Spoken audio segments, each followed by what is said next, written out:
మంచి భారతన్న కొడుకున్నారా ఖబర్దార్ బండ్లతో ఉన్నారా కొడుగా మీరు అనుకుంటున్నారు మా జోలికి వస్తే మా హిందువుల జోలికి వస్తే మిమ్మల్ని మరి సహించేది లేదు ఎక్కడికక్కడ మిమ్మల్ని వచ్చినట్టు నరికేస్తాము అయితే మీరు చూస్తాను పనిచేస్తా ఉన్నారు మా హిందువులు కలుసుకుంటే ఈ భారత ఇంకా చూడవచ్చుని కూడా మనం సంఘటనలు కావాలని కూడా ధన్యవాదాలు. అందరూ అన్నారు.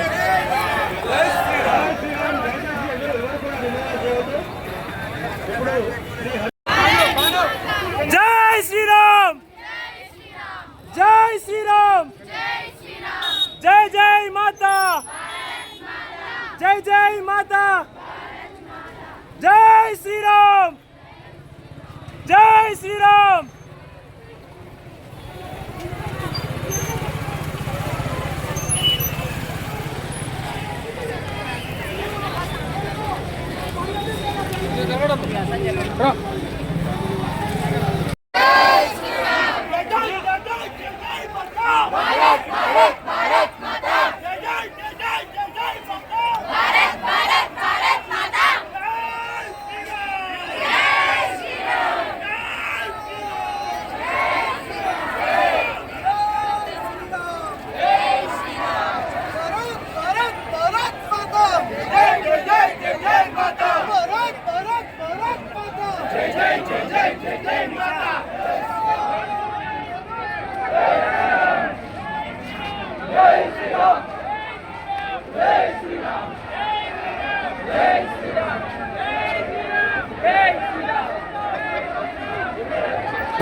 మెల్లగా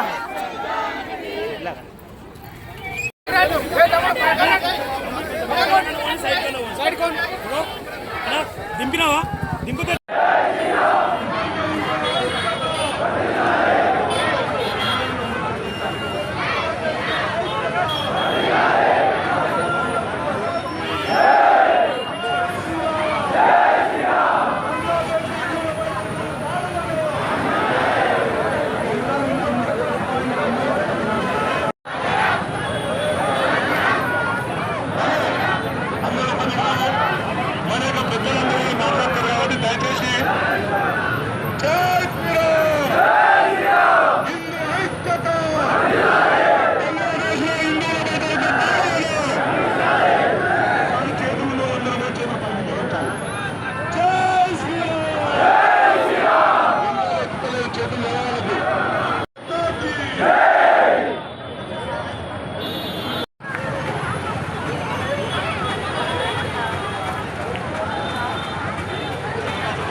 పబ్లిక్ స్కూల్స్లో అవుతుంది కానీ జాయిన్ అవుతారు స్టూడెంట్స్ వచ్చి జాయిన్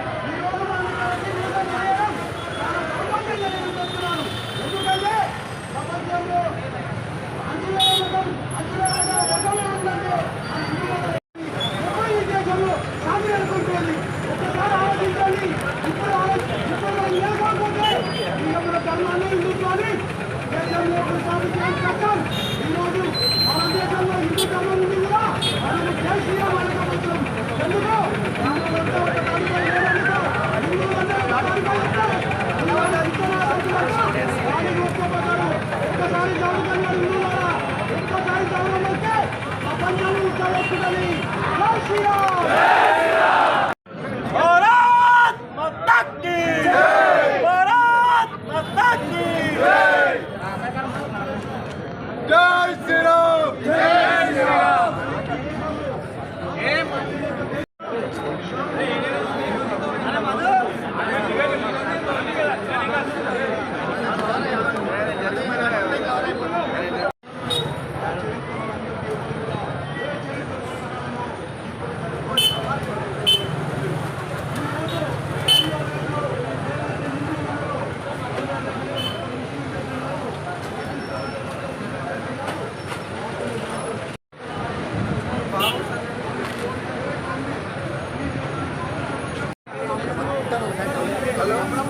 దాకర్లా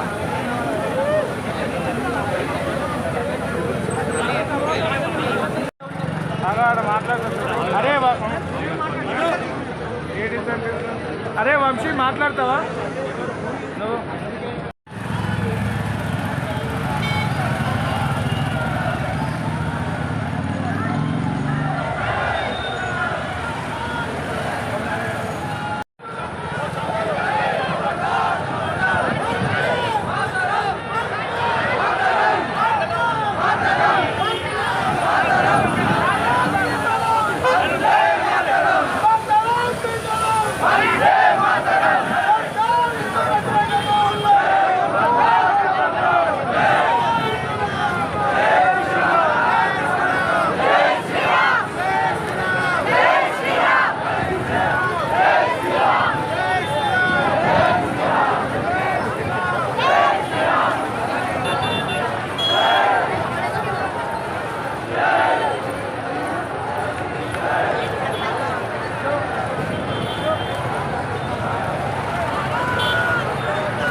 దయచేసి అందరు నిలబడండి. అందరి నుంచి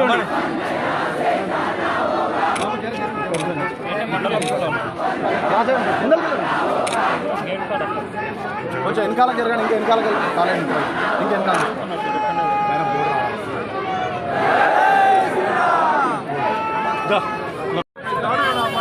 జై శ్రీరామ్ జై శ్రీరామ్ మాతరం మాతరం మాతరం మాతరం దేశంలో ఉండాలంటే వందే మాతరం పాడాల్సిందే దేశంలో ఉండాలంటే వందే మాతరం పాడాల్సిందే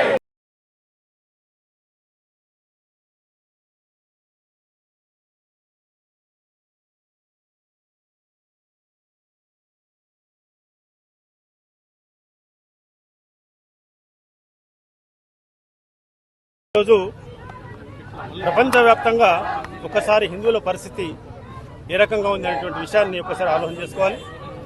ఈనాడు మనము భారతదేశంలో మెజారిటీగా ఉంటూ పాకిస్తాన్, బంగ్లాదేశ్ మైనారిటీగా ఉంటూ ఇక్కడ కూడా రెండవ శ్రేణి పౌరులుగా మరియు బంగ్లాదేశ్, పాకిస్తాన్లో కూడా రెండవ శ్రేణి పౌరులుగా బతుకుతున్నాం.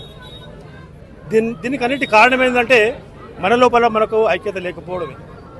ఈనాడు ప్రపంచవ్యాప్తంగా హిందూ ధర్మాన్ని, హిందూ దేశాన్ని నాశనం చేయడానికి అనేక రకమైన కుట్రలు జరుగుతున్నాయి. విదేశాల నుండి మరియు స్వదేశంలో నుండి కొందరు దుర్మార్గులు కూడా మన దేశాన్ని విచ్ఛిన్నం చేయడానికి ప్రయత్నిస్తున్నారు. జార్జ్ సొరోస్ అనేటువంటి ఒక అమెరికన్ వ్యక్తి $10,000 డబ్బును మన యొక్క హిందూ ధర్మాన్ని విచ్ఛిన్నం చేయడానికి డబ్బు పంపించాడు. అదేవిధంగా ఇస్లాం కంట్రీస్లో ఎక్కడ కూడా ఈ యొక్క కమ్యూనిజం లేదు. కానీ మన భారతదేశంలోనే ఉంటూ ఈ కమ్యూనిస్ట్ వాళ్ళు ఒక చైనా తొత్తులుగా ఉంటూ, రష్యా తొత్తులుగా ఉంటూ మన యొక్క హిందూ ధర్మాన్ని క్షీణించే ప్రయత్నం చేస్తున్నారు. దాంతోపాటే మన యొక్క రాజకీయ నాయకులు కులాల వారీగా విభజన చేసి మన యొక్క హిందూ ధర్మాన్ని క్షీణింపజేసే ప్రయత్నం చేస్తున్నారు తమ యొక్క ఓటు రాజకీయం గురించి. కాబట్టి మనమంతా కూడా కేవలం గడప లోపలనే హిందువులం, గడప దాటితే గడప లోపలనే కులం మన కులము, గడప దాటితే అందరూ కూడా హిందువులమంతా ఒకటైనటువంటి భావాన్ని దృష్టి పెట్టుకొని మన హిందూ ధర్మాన్ని మనమే రక్షించుకోవాలి. ఎందుకంటే ప్రపంచంలో 52 ముస్లిం దేశాలున్నాయి, అదేవిధంగా 57 ఇస్లాం కంట్రీస్ ఉన్నాయి. కానీ ప్రపంచంలో భారతదేశం ఒకటి మాత్రమే హిందువులకు ఉంది. కాబట్టి దీన్ని రక్షించుకోకపోతే మనము హిందుత్వం అనేది ప్రపంచంలోనే ఉంది. కాబట్టి మనమంతా ఐకమత్యంగా ఉంటూ మన దేశాన్ని రక్షించుకోవాలి. అదేవిధంగా పాకిస్తాన్లో, బంగ్లాదేశ్ జరిగినటువంటి హిందువుల పైన కూడా జరుగుతున్న దాడులను కూడా ఖండించి వెంబడే ప్రభుత్వం దానికి తగిన చర్య తీసుకోవాలి. అదేవిధంగా బంగ్లాదేశ్ ప్రభుత్వం కూడా వారందరూ అణిచివేసి హిందువులను రక్షించే ప్రయత్నం చేయాల్సింది కోరుతూ నేటి కార్యక్రమం చేసినటువంటి ఈరోజు బంగ్లాదేశ్లో మన హిందువులపై అనేకంగా దాడులు జరుగుతూ ఉన్నాయి. అయితే మనము అందరం కూడా కుల మతాలకు అతీతంగా ఈరోజు ఉన్నాము. కానీ మనని చూసి వీళ్ళందరూ కూడా ఉన్నటువంటి ముస్లింలందరూ కూడా మనపై, హిందువులపై అందరూ కూడా అనేకంగా దాడులు చేస్తున్నారు. ఇది చాలా ఏమనీయమైనటువంటి చర్య. ఎందుకంటే ఈ యొక్క భారతదేశం అనేది వేదాలకు పుట్టినిల్లు, మత సామరస్యాలకు పుట్టినిల్లు ఈ యొక్క భారతదేశం. అలాంటిది ప్రపంచ దేశాలలో కూడా ఎంతో మంది హిందువులు ఉన్నారు. మన యొక్క పరిజ్ఞానాన్ని, మనకు హిందువులలో ఉన్నటువంటి జ్ఞానాన్ని అంతా కూడా కొల్లగొడుతూ ఈరోజు అక్కడ ఉన్నటువంటి బంగ్లాదేశ్లో ఒక్కొక్కటి చూస్తూ ఉంటుంటే మరి మీడియా మిత్రులందరూ కూడా ఏ ఒక్క దాంట్లో కూడా మన హిందూ సమాజం గురించి మరి ఈ విధంగా జరుగుతూ ఉన్నది. మనం హిందువులను కాపాడుకోవాల్సినటువంటి బాధ్యత ఈరోజు మన పైన ఉన్నది. కడప లోపలనే హిందూ మనమందరం కులమతాలు ఉండాలి, అందరూ కూడా అన్నదమ్ముల్లాగా మనం ఉండాలి. కాబట్టి మనకు ఎప్పుడైనా సరే ఇలాంటి విపత్కర కార్యక్రమంలో మనం అందరం కూడా ముందుకొచ్చి ఇలాంటి దుశ్చర్యను ఖండించాలి. ఇక్కడ ఉన్నటువంటి ముస్లింలకు ఒకటే నేను హెచ్చరిక చేస్తున్నాను. హిందూ సమాజం తరపున మీరందరూ కూడా, ప్రతి ఒక్కరు కూడా హిందువులు ఇవాళ మన అన్ని వారి పండుగలకు అందరూ కూడా మనం పోతున్నాం, బాయ్ బాయ్ అంటున్నాం, అందరి అన్ని కొనుక్కుంటున్నాం సామాన్లు. కానీ ఈరోజు వారు ఎందుకు వ్యతిరేకంగా, ఈరోజు వారు ఎందుకు ఆ బంగ్లాదేశ్ లో జరుగుతున్నటువంటి మన హిందూ సమాజం మీద జరుగుతున్నటువంటి దుశ్చర్యను వాళ్ళు ఎందుకు ఖండించలేదని చెప్పేసి నేను తెలంగాణ బ్రాహ్మణ రాష్ట్ర సమితి తరపున తీవ్రంగా ఖండిస్తున్నాను. ఇలాంటి చర్యను మొత్తం కూడా ఖండించవలసినటువంటి బాధ్యత ఉంది. మరొకసారి మరి అక్కడ ఉన్నటువంటి ముస్లింలకు అందరికీ నేను హెచ్చరిక చేస్తున్నాను. ఈ యొక్క ఉన్నటువంటి హనుమాన్ తండు ఒకవేళ బయలుదేరితే మాత్రము చాలా తీవ్ర పరిణామాలు ఉంటాయి. కాబట్టి మీరందరూ కూడా ఖబర్దార్ అని చెప్తున్నాను. అందరూ కూడా ఇందులో పాలు పంచుకొని దీన్ని అందరూ కూడా ఇప్పటి విజయవంతం చేసిన అందరికి ప్రత్యేక ధన్యవాదాలు. షాద్ నగర్ లో హిందూ ఐక్య సంఘటన వేదిక మీద బంగ్లాదేశ్ లో జరుగుతున్న హిందువులపై జరుగుతున్న దాడులను వెంటనే ఆపాలని, దాడులను ఖండిస్తూ మరి షాద్ నగర్ పట్టణంలో వేలాది మందిగా ఈ యొక్క నిరసన ర్యాలీలో పాల్గొన్నటువంటి ప్రతి హిందూ బంధువు కూడా నా యొక్క హృదయపూర్వకటువంటి ధన్యవాదాలు తెలియజేస్తూ, మరి మిత్రులారా, ఈరోజు నేను ఒకటే కోరుతా ఉన్నాను.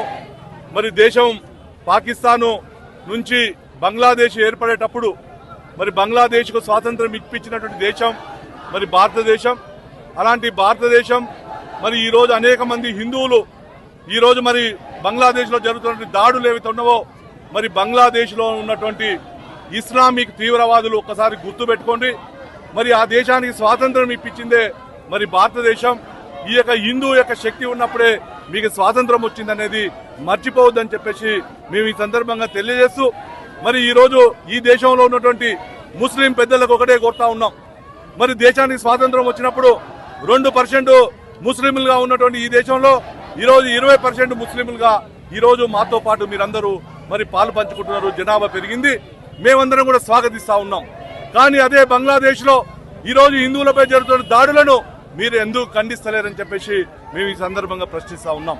సో ఈ దేశంలో ఉన్నటువంటి ఇస్లామిక్ పెద్దలందరూ కూడా స్పందించాలి. వెంటనే బంగ్లాదేశ్ లో హిందువులపై జరుగుతున్న దాడులను అరికట్టాలని చెప్పేసి మేము ఈ సందర్భంగా కోరుతా ఉన్నాం.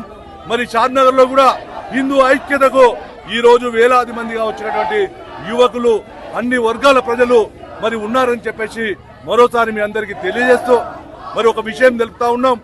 ఈరోజు హిందుత్వం ఎప్పుడు కూడా ఏ మతాన్నైనా కూడా ఆదరించింది. మేము మా మతాన్ని, మా ధర్మాన్ని అనుసరిస్తూ ఇతర మతాలను ఆదరించినట్టు గొప్ప చరిత్ర హిందువులది, హిందూ మతం యొక్క గొప్పతనాన్ని. మరి ఈ రోజు బంగ్లాదేశ్ లో ఎవరికి ఏ ఇబ్బంది కలగకుండా ఆ దేశం యొక్క అభివృద్ధి కోసం, ఆ దేశం యొక్క సౌభావనత కోసం పాటుపడుతున్నటువంటి హిందువులపై ఎందుకు మీరు దాడులు చేస్తా ఉన్నారు? ఎందుకు వాళ్ళను చంపుతా ఉన్నారు? ఎందుకు వాళ్ళను మానభంగాలు చేస్తా ఉన్నారు? అక్కడ హిందువులపై ఎందుకు దాడులు చేస్తా ఉన్నారని చెప్పేసి ఈ సందర్భంగా మేము ప్రశ్నిస్తా ఉన్నాం. మరి హిందూ యొక్క సంఘటన ఐక్యత ఒకసారి జాగృతమైతే మరి ఏ మతం కూడా మరి తట్టుకోదని చెప్పేసి మరి మీరు ఒకసారి గుర్తుంచుకోవాలని చెప్పేసి ఈ సందర్భంగా హెచ్చరిస్తూ వెంటనే హిందువులపై దాడులను ఆపాలని చెప్పేసి మరి ఇక్కడ ఉన్నటువంటి హిందూ సంఘాలన్నీ కూడా డిమాండ్ చేస్తా ఉన్నాయి. భారత్ మాతాకి జై. ర్యాలీ బంగ్లాదేశ్ లో హిందువులపై జరుగుతున్నటువంటి అరాచకాలకు వ్యతిరేకంగా, ఆగడాలకు వ్యతిరేకంగా షాద్ నగర్ లో అన్ని రకాల ప్రజలు, అటు విద్యార్థులు అందరూ పాల్గొనడం జరిగింది. విషయం ఏంటంటే భారతదేశం అనేది శాంతిముఖ దేశం. ఏ దేశంతో కూడా ఏ దేశం దగ్గరికి పోదు. హిందూ మతం కూడా అదే బోధిస్తుంది. ఎవరి దగ్గరకు పోదు, మన దగ్గరికి వస్తే మాత్రం ఊకోవద్దు అనేటటువంటిది ఉంది. కాబట్టి ప్రపంచ దేశాలు ఐక్యరాష్ట్రసమితిలో కల్పించుకోవాలి. బంగ్లాదేశ్లో జరుగుతున్నటువంటి హిందువులపై జరుగుతున్నటువంటి అరాచకాలు, ఆగడాలు అయితే వాటి అన్నింటిని కూడా ఆపడానికి ప్రయత్నం చేయాలి. ఎందుకంటే అక్కడ ఉన్నటువంటి వాళ్ళు హిందువులు మైనారిటీలుగా ఉన్నటువంటి వాళ్ళ హక్కులను పరిరక్షించాల్సిన అవసరం ఉంది. ఎందుకంటే భారతదేశంలో ఉన్నటువంటి మైనారిటీలు ఎలా ఉన్నారో చూసుకోవాలి ప్రపంచం అంతా. ఇక్కడ కూడా మైనారిటీలను ఎంత గౌరవంగా చూసుకుంటున్నాం. అన్ని రకాలుగా ఆదుకుంటున్నటువంటి ప్రభుత్వాలు ఇక్కడ ఉన్నాయి. కాబట్టి అన్ని ప్రభుత్వాలు, అన్ని రాజకీయ పార్టీలు ఈ విషయం మీద ఖచ్చితంగా అందరూ మాట్లాడాలి, ఈ విషయాన్ని ఖండించాలి. ఎందుకంటే ఎవరైనా ప్రజలకు ప్రపంచంలో ఎక్కడైనా బతికేటటువంటి, జీవించేటటువంటి హక్కు ఉన్నది. దానికి కాలరాచేటువంటి హక్కు ఎవరికి లేదు. కాబట్టి ప్రపంచంలో జీవించే ప్రతి మానవుడు అందరూ కూడా సురక్షితంగా ఉండాలనుకోవాలి. అలాగే బంగ్లాదేశ్ ఉన్నటువంటి హిందువులు కూడా మరి వాళ్ళు కూడా మనుషులే, వాళ్ళు కూడా జీవించాలని హక్కు వాళ్ళకు ఉంది ఈ భూమి మీద. కాబట్టి వీటి మీద ఐక్యరాష్ట్రసమితి జోక్యం చేసుకోవాలి. అన్ని రాజకీయాలు మాట్లాడాలి. అన్ని దేశాలు ఉన్నటువంటి ముఖ్య నాయకులు మాట్లాడి ఈ విషయాలన్నిటి ఖండించాల్సిన అవసరం ఉంది. కాబట్టి నా తరఫున కూడా ఈ బంగ్లాదేశ్ జరుగుతున్న హిందువులపై జరుగుతున్నటువంటి ఆగడాలను ఖచ్చితంగా అరికట్టాలి. కొన్ని రోజులుగా బంగ్లాదేశ్లో హిందువులపై అమానవీయంగా మానవత్వము తలదించుకునే విధంగా హిందువులపై దాడి చేస్తున్నారు. బంగ్లాదేశ్ యువకులారా, మీరు రిజర్వేషన్ కోసం కొట్లాడుతున్నారా? హిందువులని అక్కడి నుంచి పారదోలనికే కొట్లాడుతున్నారా? హిందువులను హతమార్చడానికి మీరు పోరాడుతున్నారా? ఒకసారి మీరు ప్రపంచానికి తెలియజేయండి. ఈరోజు భారతదేశంలో ఉన్న హిందువులారా ఒకసారి గమనించండి. ఆఫ్ఘనిస్తాన్లో హిందువులు ఎక్కడ లేకుండా పోయాం. పాకిస్తాన్లో నుంచి స్వతంత్రం వచ్చినప్పుడు మనం 20% ఉన్న హిందువులు అక్కడ 0.2%కి వచ్చినాం మనం. ఈరోజు బంగ్లాదేశ్లో 1971లో దేశం విభజన జరిగినప్పుడు 32% ఉన్న హిందువులు ఈరోజు 8%కి వచ్చారు. ఆ 8%ని కూడా ఈరోజు అంతమొందించాలి. ఈ దేశం నుంచి పారదోరాలి. హిందూ అమ్మాయిలని ఇస్లాంలోకి మార్చాలి. ఏం చెప్తుంది మీ మతం? మానవత్వాన్ని మంటగల్పమని చెప్తుందా నీ మతం? ఒక అమ్మాయిని, ఒక స్త్రీని వివస్త్రాలా చేసి, అమ్మాయితోని జూదమాడి, ఒక వ్యసనాలుగా చేసి అమ్మాయిని సీసాలతో కొట్టడము, రాళ్లతో కొట్టడము, వ్యవస్థరం చేసి ఇదే మీకు నేర్పే మీ మతం. ఏ దేవుడు ఇలాంటి చేష్టలని సమర్థించాడు? అలాంటి చేష్టలను సమర్థించే దేవుడు అసలు దేవుడే కాదు, వాడు మృగం. అలాంటి మృగాన్ని మీరు ఏ విధంగా దేవుడు అని నేను అడుగుతున్నా. రక్షణ కల్పించకుండా, ఒక దేశంలో మైనార్టీలకు రక్షణ కల్పించకుండా ఉన్న దేశము కంప్లీట్గా అది ఒక పనికిరాని దేశమే నేను భావిస్తున్నాను. హిందువులారా మీరు మేల్కొనండి. మన ధర్మాన్ని, మన హిందుత్వాన్ని, మన మహిళలని మనం రక్షించుకోవాలి. ఇప్పటికైనా బంగ్లాదేశ్లో జరిగే సంఘటన మనకు ఒక కనువిప్పు కావాలి. అతి తొందరలోనే 10-15 సంవత్సరాలు కూడా మనపై దేశంపై జరగడానికి సిద్ధంగా ఉన్నారు ఈ మూకలు.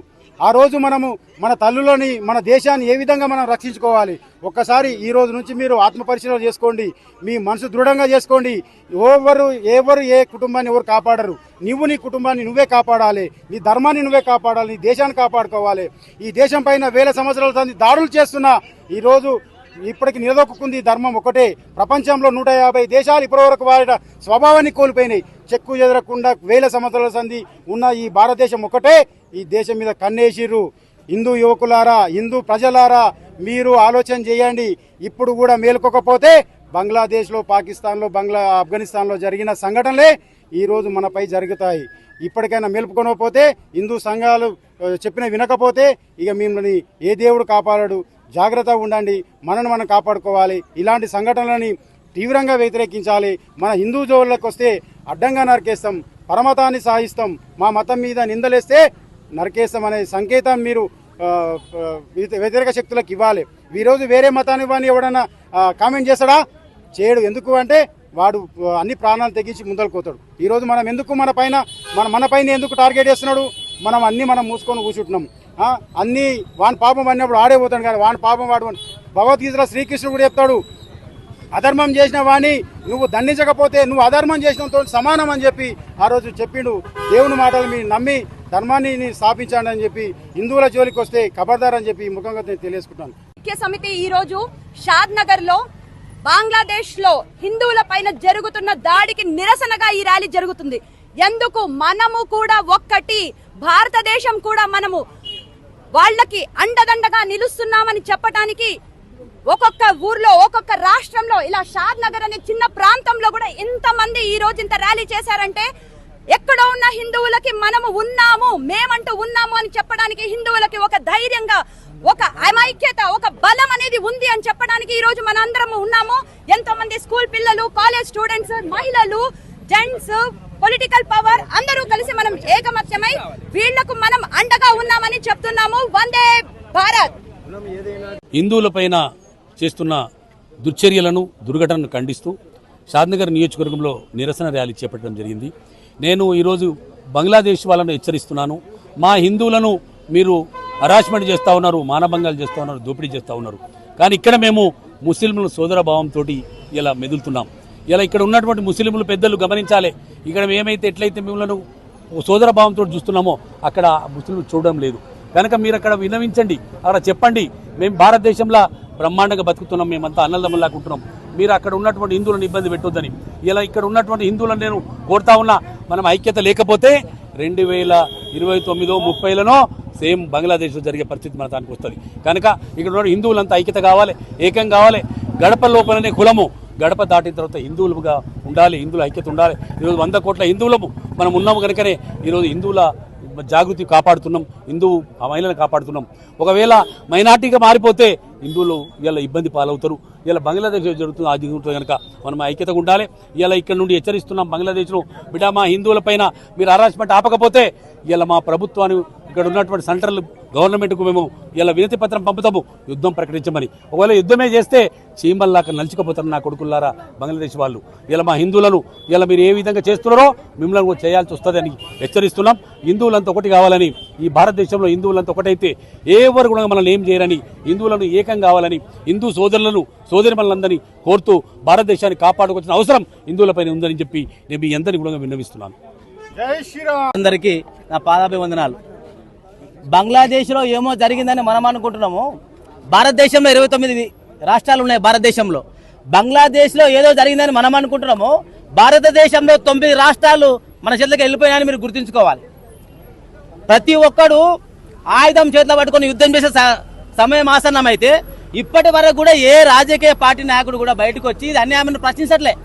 కొంతమంది హిందూ బంధువులు వాట్సాప్లల్లా ఫేస్బుక్లల్లా చూసి మాత్రమే అసలు ఏ మతం చెప్పింది అంత క్రూరంగా హింసించమని, ఏ దేశం చెప్పింది అంత క్రూరంగా హింసించమని చేతగాని దద్దమ్మలాగా మన హిందువులు ఉన్నారు. కాబట్టి మనం ఇట్లనే ఉంటే ఇంకొక 10 సంవత్సరాల్లో భారతదేశాన్ని ఇస్లామిక్ దేశంగా మారుస్తారు. దయచేసి నాయకులు, పార్టీ కార్యకర్తలు, ప్రతి ఒక్క మతాలు గడప వరకు వాళ్ళ మతం కులం, కానీ బయటకు వస్తే అంతా హిందూ బంధువులము. మన పిల్లలు బతికేది ప్రశ్నార్థకరంగా ఉంది. కాబట్టి అసలు మనం ఈ భారతదేశంలోనే ఉన్నామా, ఇతర దేశంలో ఉన్నామా? పాకిస్తాన్ విభజన జరిగినప్పుడు ఇక్కడ ఉన్న ముస్లింస్ అంతా భారతదేశం పాకిస్తాన్ పోవాలనుకున్నప్పుడు, అక్కడ ఉన్న హిందువులంతా భారతదేశం రావాలనుకున్నప్పుడు 40 లక్షల మందిని చంపితే మనం ఏం చేసినాం? ఇక్కడ ఉన్న మహాత్మా గాంధీ, నెహ్రూ ఏం స్వతం చూసిండ్రు? పాకిస్తాన్ లో ఉన్న భారతీయుల ఆస్తి అంతనేమో గవర్నమెంట్ విలీనం చేసుకున్నది. ఇక్కడ ఉన్న ముస్లిం వదిలిపెట్టిన ఆస్తి అంతనేమో వక్ఫ్ బోర్డు అని ఒక దొంగ చట్టం పెట్టింది. దాని మీద మాట్లాడండి ఫస్ట్ మనమంతా. అందుకు దయచేసి హిందూ బంధువులారా, మనము నాకు ఒక భార్య, పిల్లలు, కారు, బంగ్లాలు మనం అనుకుంటున్నాము. కానీ ఇతర మతస్థుల వాళ్ళు మాత్రము వాళ్ళు సంపాదించేదంతా మనం ఎంజాయ్ చేయడానికి వాళ్ళు అనుకుంటారు. మరి మీరంతా పాత్రికేయ మిత్రులు కూడా స్వార్థం లేకుండా నిజాయితీగా మన దేశం కోసం, మన ధర్మం కోసం, మన పిల్లల భవిష్యత్తు కోసం, మన ప్రపంచంలో 240 పైగా దేశాలు ఉంటే మనం భోజనం చేస్తుంటే పెద్దలు ఒక మాట చెప్తారు, అన్నం మొత్తం కలపకబెట్ట, కొద్దిగా కలపకుండా పెట్టు. ఎందుకమ్మా అంటే సడన్ గా ఎవరైనా అతిథులు వస్తే ఆ పేట్లకి వెళ్ళి కల్పనన్నం ఒక బుక్క పెట్టొచ్చు అనే ఉద్దేశంతో. అంత గొప్ప ధర్మం మనదైతే శాతగాని వాళ్ళ కూర్చొని ఎక్కడ పడితే అక్కడ మన చరిత్ర ఎవరికి తెలియదు, మన పూర్వీక భారతదేశం చరిత్ర ఎవరికి తెలియదు, మన హిందుత్వం అంటే తెలియదు, బొట్టెందుకు కట్టుకుంటున్నామో తెలియదు. అయినా జై భారత్ మాత, జై హిందూ, జై. అరే అసలు మనమే బతికేది ప్రచారితమైనప్పుడు మన ఆస్తులు ఎందుకు? మరి ప్రతి ఒక్కరు బుద్ధ దయతో బతకండి. 100 కోటీశ్వరులు మన తాన వారు సంపాదించే ప్రతి రూపాయల 25% మన ధర్మం కోసం వినియోగించండి. ప్రతి గ్రామంలో ఆర్ఎస్ఎస్ చాలా గ్రామాలు లేదు, శాంతినగర్ లో ఉంటే కాదు ఆర్ఎస్ఎస్. ప్రతి గ్రామంలో, ప్రతి చిన్న ఆంబేట్ గ్రామంలో కూడా ఆర్ఎస్ఎస్ ఉండాలి. ఆర్ఎస్ఎస్ కు వసతులు కల్పించాలి. అవసరమైతే వాళ్లకు యుద్ధ పరికరాలు అందించండి. వాడు అన్నిటికీ హిందువులు ఎక్కడ ఎవరి మీద దాడి చేయలే, కానీ హిందువుల జోలికి వస్తే హిందువుల ఫవరేజ్ చూపించనీకే మనం సిద్ధంగా ఉండాలి. 17 సార్లు ఓడిపోయినా మహమ్మద్ గజనో గోరే వాని చరిత్ర రాసుకున్నాం, కానీ 17 సార్లు ఓడిపోయిన గెలిచిన మన చక్రవర్తి పేరు మాత్రం ఎక్కడ చరిత్రలో లేదు. గమనించి చదువులలో కూడా విద్యా వ్యవస్థ కూడా నాశనం అయిపోయింది. భారతదేశానికి 77 ఏళ్ల స్వతంత్ర భారతదేశంలో మొదటి నుంచి ముస్లిం వాళ్ళే విద్యాశాఖ మంత్రి ఉంటే మన ధర్మం గురించి ఎవరు చెప్పిండు? మన శాస్త్రం గురించి ఎవరు చెప్పిండు? వేదాలు స్కూళ్ళలో ఒక పాఠ్యాంశం ఎందుకు ఉండద్దు? చాలా ఆవేదన ఉంది. నేను ఏ నిమిషమైనా సావరిగా సిద్ధమే ధర్మం కోసం. కానీ మన నాయకులు, మన కార్యకర్తలు, మన పిల్లలు, నాకు ఒక కొడుకు, ఎంతమంది అయ్యా శివానికి పిల్లలు, ఒక కొడుకు ఒక బిడ్డ.